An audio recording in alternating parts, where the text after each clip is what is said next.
Welcome back to another episode of Rock Boys Football. With the 2024 NFL Draft winding down, I thought it'd be a really fun process to take a look at some of the 2025 NFL Draft prospects and kind of rank them on the offensive side of the football. I got my top 5 players on the offensive side of the football. Tomorrow, we're going to take a look at the defense. It's early on in the process. A lot of these players I remember talking about coming out of high school. Now we're talking about them as NFL Draft prospects. Been a really, really fun last 24 months with a lot of these guys. Fired up to get into this one. Before we do, and as always, just want to say thank you to you guys. And this is going to be one of those really fun exercises where I'm going to have to lean on you guys a lot. This is by looking at some mock drafts, looking at some of the depth charts heading into 2024. This is the list that I came up with. A lot of names that are kind of considered snubs. Let me have it in the comment section. I think that's the beauty of kind of talking about college football in this way. I would love to hear from you guys, whether you agree, whether you disagree. Let me have it in the comment section. We'll chop it up. And if y'all do enjoy the content, consider subscribing to the channel. And without further ado, let's get into this one. I want to start with the quarterback position, where I think a lot of college football fans across the country, at least the ones that are in tune, kind of realize that the quarterback play that we're going to see in 2024 probably nowhere close to what we saw in the 2023 season. You talk about guys like Caleb Williams, Drake May, J.J. McCarthy, Michael Penix, Bo Nix. A lot of those guys were kind of surefire first-round NFL draft picks coming into the 2023 season. You take a look at some of the quarterbacks that we're talking about right now. I don't know how many of them we're saying are going to be a lock to be top 5, top 10 NFL draft picks over the next 12 months. Not saying that these quarterbacks can't play themselves into those kind of conversations, but I think it's clearly a little bit less top heavy at the quarterback position, which I think makes for a very fun college football season. Getting into my top 5 quarterbacks, number 1, Carson Beck. I've been extremely vocal that if I had to choose a quarterback right now going into the 2024 college football season, I don't know if there's a quarterback that I would choose over a guy like Carson Beck, who I think inaccurately gets the description of a game manager. You turn on the film for Carson Beck, you watch those Georgia Bulldog games back. Carson Beck was asked to do a lot more than just be a game manager. Almost threw for 4,000 yards, a 72% completion percentage, an average depth of target of 8.4 yards down the field. They asked Carson Beck to really push the ball down the field, make some high-level throws.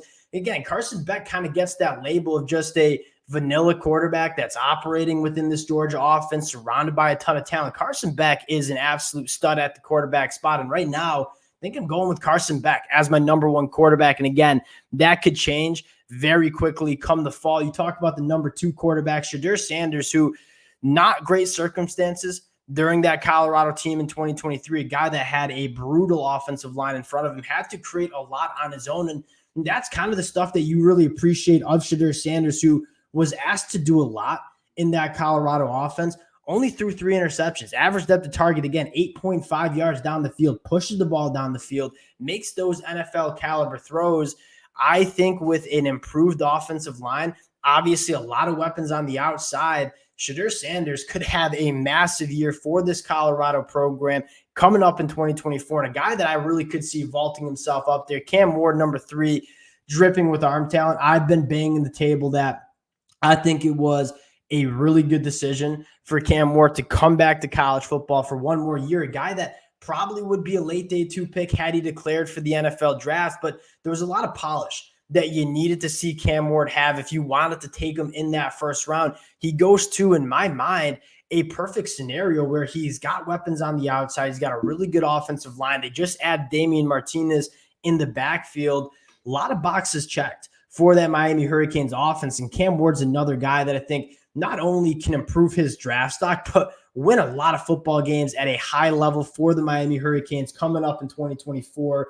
Next guy I got, Jackson Dart. This is, kind of my guy in terms of he has gotten better every single year he's been with this Ole Miss program. And I think if you're an Ole Miss fan, this is probably the most talent that's been around Jackson Dart during his time in Oxford, a guy that has improved every single season under Lane Kiffin. Jackson Dart's another guy that really could have a monster season in 2024. And then number 5, probably the most polarizing quarterback, and a guy that we're talking about as my quarterback 5 right now, very easily could be the best quarterback in college football come 2024. That's Quinn Ewers. I think a lot of Texas fans would say, want to see a little bit more of him, want to see him kind of put it together in 2024.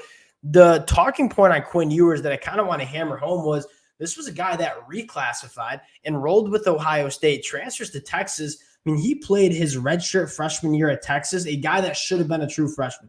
Played at a high level until he gets banged up, and then kind of a rocky 2022 season. Really took a step in 2023. If you see Quinn Ewers take another step in 2024 behind an excellent offensive line with some pass catchers on the outside, you're talking about not only an elite offense for Texas, but Quinn Ewers, I mean, in the Heisman Trophy conversation as a top 10 NFL draft pick, those are all in play for a guy like Quinn Ewers, who is, in my mind, just dripping with arm talent heading into 2024. You go to the wide receiver spot and you say, so much talent in this wide receiver room and a lot of guys with a lot of potential to kind of vote themselves up in that conversation. My number one wide receiver, guy that just not enough people are talking about at the college football level, that's T-Mac coming from Arizona. I think he is an absolute freak, 6'5", 210 pounds, such a smooth mover for the size that he has. He's unbelievable in those contested catch situations. And when you start talking about a wide receiver with the frame and body that T-Mac has, with the ability to create separation and operate after the catch like he does, phenomenal hands, great body control. For me right now, this is my number one wide receiver heading into 2024. And again, a guy that did not get talked enough about because not many people respect what that Arizona team did in 2023. They were a phenomenal football team. They really came on late. T-Mac, Noah Fifita. That is going to be a special quarterback wide receiver combination heading into the 2024 season. Number two, Luther Burden. And Luther Burden's a guy that checks a lot of boxes, and he is built kind of like a running back, but can do so many different things from that wide receiver spot. He can win vertically, but I think my favorite attribute that Luther Burden has is what he can do after the catch. You're talking about a guy that 5'11", 210 pounds, he can run, he can separate, but what he does after the catch is truly special. When you have that weapon that can just really be a game changer with the football in his hands, that makes running an offense extremely easy. Luther Burden going to be one of the best college football wide receivers that we see, and a guy that a lot of NFL teams are going to be looking for in that 2025 NFL draft. Number three, Emeka Egbuka, probably a guy that would have been a day two selection had he declared to the NFL draft. I think probably smart move by Emeka Egbuka in terms of that was a loaded wide receiver class with guys like Malik Neighbors and Marvin Harrison Jr. at the top. Comes back for another year. If you get a healthy Emeka Egbuka, this is a guy that one of the better wide receivers in all of college football, but the best attribute that he has is separation. I mean, this is a guy with elite movement skills, knows how to separate in his routes, and that is starting to become something that not only college teams really emphasize, but NFL teams as well. They want guys who can run routes and create separation. I think gone are the days where we're just looking at height, weight, and speed. We want to see the polished route running. Look no further than Emeka Egbuka, who probably has the best route running ability in this 2025 NFL draft class. Number four, Trey Harris from Ole Miss. This is the potential to be just a true alpha wide receiver one. Really good in those contested catch situations. Very, very good after the catch. And then number five, Evan Stewart, who this is kind of the guy that's the X factor. He goes to the Oregon offense where I think he's going to put up a lot of numbers. I feel like a lot of people forget what Evan Stewart was as a true freshman in that 2022 season for Texas A&M. 2023 kind of went off the rails. Hasn't really played with a healthy quarterback during his tenure. I cannot wait to see Evan Stewart play with a very solid quarterback in Dillon Gabriel, with a very good offensive coordinator in Will Stein. I think you're looking at a wide receiver that in the 2024 season really could remind people kind of how good he was as a true freshman at Texas A&M, because again, he has had kind of difficult situations his first 2 years of college football. Both years, his quarterbacks have gone down with injuries. Jimbo Fisher running not a very good offense. Evan Stewart, massive breakout candidate for me. Going to the running backs, and I'm going to continue to pound the table. I said this 2 years ago when TreVeyon Henderson was going into his true sophomore year and said he was probably the second best running back in the country next to Bijan Robinson. and a healthy TreVeyon Henderson. And as a Michigan fan, I know what a healthy TreVeyon Henderson looks like, because I know what he looked like in 2021. This is a running back that can do so many different things. 500 plus yards in his career as a pass catcher. You go back to the 2021 year, my notes here, 6.8 yards per carry, 4.3 yards per carry after contact as a true freshman. He gets banged up in the 2022 year. I think you started to see him get his feet back under him in 2023 with probably not a great Ohio State offensive line. I think he's the best running back in the country. Number 2, Omarion Hampton. You're talking about a guy 6 foot, 220 pounds, downhill runner, absorbs contact exceptionally well. 4.2 yards after contact, 67 missed tackles forced. I love Omarion Hampton, one of the best running backs in the country heading into 2024. Number 3, Ashton Jeanty, who I'll be the first one to admit, we probably don't talk enough Boise State football. This is going to be a really fun team in 2024. Malachi Nelson transferring in. You got 5-star Chris Marshall at the wide receiver position. And Ashton Jeanty, 4.5 yards after contact last year, 82 missed tackles forced, over 570 receiving yards in 2023. This was largely one of the more impressive running backs as a true sophomore in 2024 or 2023, excuse me. This could be one of the best running backs, if not the best running back heading into 2024. Number 4, Devin Neal at Kansas, another running back that I feel just kind of flies under the radar because Kansas is not that national media powerhouse team. Devin Neal in space, I don't know if there's a better running back in terms of making people miss at the second level. He's got really good long speed, just kind of a human joystick out there that can run behind his pads a lot better than people give him credit. This is another running back that was extremely impressive. Could have gone to the NFL draft in my mind, decided to stay. That's a really fun running back in that Kansas offense. And then number 5, Ollie Gordon, who I went back and forth. And Ollie Gordon is a running back that you obviously got to like, was a guy that was getting Heisman buzz at a certain point in Oklahoma State, was pretty much that Oklahoma State offense for a good portion of the 2023 year. I don't know if there's a single trait that I love about Ollie Gordon. And that's why I have him at number 5. That's not me saying he's not an exceptional running back, but I look at him and say, all right, big body, runs the ball hard, pretty good ability to make people miss at the second level, decent long speed, but no true calling card. So that's why I have him at number 5. But you don't get it twisted. Ollie Gordon's going to be extremely productive for Oklahoma State in that 2024 year. Going to the tight end spot, and I think there's probably one just bona fide first-round draft pick in Colston Loveland, who I think he wouldn't get the Brock Bowers treatment, but a lot more people would be talking about Colston Loveland if Brock Bowers wasn't in college football last year as well. I mean, he is the pass-catching weapon in this Michigan offense. He's a phenomenal inline blocker as well. True matchup nightmare, guy that I personally think is going to be a first-round NFL draft pick. Number 2, Benjamin Yurosek, who spent the last couple of years at Stanford in an offense that just really could not move the football. Benjamin Yurosek at Georgia, very, very exciting. A guy that I think is probably their best tight end in the room, but closely followed by my number 3 tight end in Oscar Delp, who, again, not a guy that a ton of people are familiar with unless you follow the recruiting trail.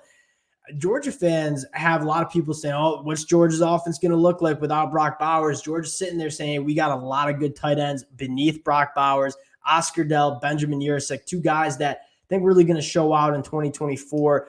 Number 4 at the tight end spot, Mitchell Evans, who, I mean, before the injury was one of the best tight ends in the country last year. If he gets healthy, I mean, you're looking at a difference maker at that tight end spot, and very similar conversation for a guy like Luke Lachey at Iowa, where this was kind of the guy that was supposed to take over Sam Laporta.